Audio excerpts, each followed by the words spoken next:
അതിലേക്ക് ബാക്കി എല്ലാവരോടും യാത്ര പറഞ്ഞ് പ്രധാനവാതിലൂടെ പുറത്തേക്ക് വരാം. ആദില പുറത്തായിരിക്കുകയാണ്. മിഡ് വീക്ക് എവിഷന്റെ ഒരു പ്രൊമോ വന്നിരിക്കുകയാണ്.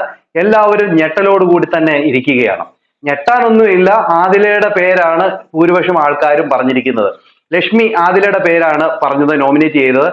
ആര്യൻ എനിക്ക് ഇവിടെ നിലനിൽക്കണം, അതുകൊണ്ട് തന്നെ ഈ പറയുന്ന ആദിലയുടെ പേര് പറയുന്നു എന്ന് പറഞ്ഞുകൊണ്ട് ആര്യൻ നോമിനേറ്റ് ചെയ്യുന്നു.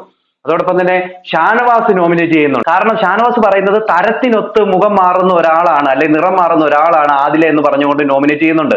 ഈ ആദില വന്നിട്ട് ഇവിടെ സീരിയൽ ഇത് നടത്തണ്ട എന്ന് പറഞ്ഞുകൊണ്ട് ഈ പറയുന്ന ഷാനവാസിനെ നോമിനേറ്റ് ചെയ്യുന്നുണ്ട്. അനീഷ് വന്ന് നോമിനേറ്റ് ചെയ്യുന്നത് ആര്യനെയാണ്. ഈ പണത്തിന്റെ കൊഴുപ്പ് കൊണ്ട് അല്ലെങ്കിൽ പണം കൊണ്ട് ഇവിടെ നിൽക്കുന്ന ഒരാളാണ് എന്ന് പറഞ്ഞുകൊണ്ട് ഈ ആര്യനെ നോമിനേറ്റ് ചെയ്യുന്നുണ്ട്. പണം കൊണ്ട് വോട്ട് മേടിച്ച് ഇവിടെ നിൽക്കുകയാണെന്ന് പറഞ്ഞുകൊണ്ടാണ് നോമിനേറ്റ് ചെയ്യുന്നത്. അത് ഏതാണ്ടൊക്കെ സത്യമാണ്. നല്ല PR വെച്ച് കാച്ചി കൊടുത്തിട്ടുണ്ട്. അതുകൊണ്ട് തന്നെയാണ് അവൻ ഇവിടെ ഇങ്ങനെ ഓരോ ദിവസം നിന്ന് വരുന്നത്. പിന്നെ ടാസ്ക് കളിക്കുന്നുണ്ട് എന്നുള്ളത് കാര്യമൊക്കെ ശരിയാണെങ്കിലും PR നല്ല രീതിയിൽ തന്നെ വലിച്ചെറിഞ്ഞിട്ടുണ്ട്. അതിന് ഒരു സംശയവുമില്ല. അങ്ങനെ ഏറ്റവും കൂടുതൽ വോട്ട് നേടിയത് കൊണ്ട് തന്നെ ബിഗ് ബോസ് പറയുന്നുണ്ട് ആദില എല്ലാവരോടും യാത്ര പറഞ്ഞ് മെയിൻ ഡോർ വഴി വെളിയിൽ വരാനായിട്ട് പറയുന്നുണ്ട്. അപ്പൊ പോയി അക്ബറിനെ കെട്ടിപ്പിടിച്ച് പൊട്ടിക്കരയുകയാണ്. അക്ബറെ കിട്ടാ, ഞാൻ അക്ബറിനോട് എന്തെങ്കിലും പറഞ്ഞിട്ടുണ്ട്, എന്നോട് ക്ഷമിക്കണേ എന്നൊക്കെ പറഞ്ഞുകൊണ്ടാണ് പൊട്ടിക്കരയുന്നത്.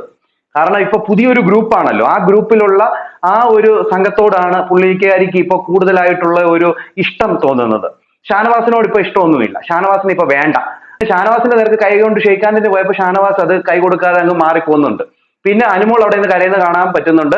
പിന്നെ ഇവര് 3 പേരും മുമ്പോട്ട് നടന്നു പോകുന്നു. ആരൊക്കെയാണ്? ആദില, അതോടൊപ്പം തന്നെ ഈ പറയുന്ന നൂറ, പിന്നെ ഈ അനുമോള് കരയുന്നൊക്കെ ഉണ്ട്. പാവയെ പിടിച്ചോണ്ടാണ് ആദിലയുടെ പോക്ക്. ഡോറ് തുറക്കുന്നുണ്ട്.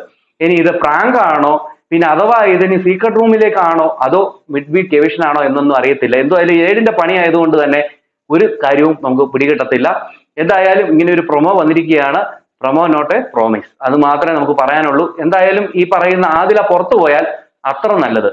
കാരണം എന്ന് പറഞ്ഞു കഴിഞ്ഞാൽ ഇതുപോലെ കുത്തിത്തിരിപ്പുണ്ടാക്കുന്ന ഒരാൾ വേറെ ഇല്ല.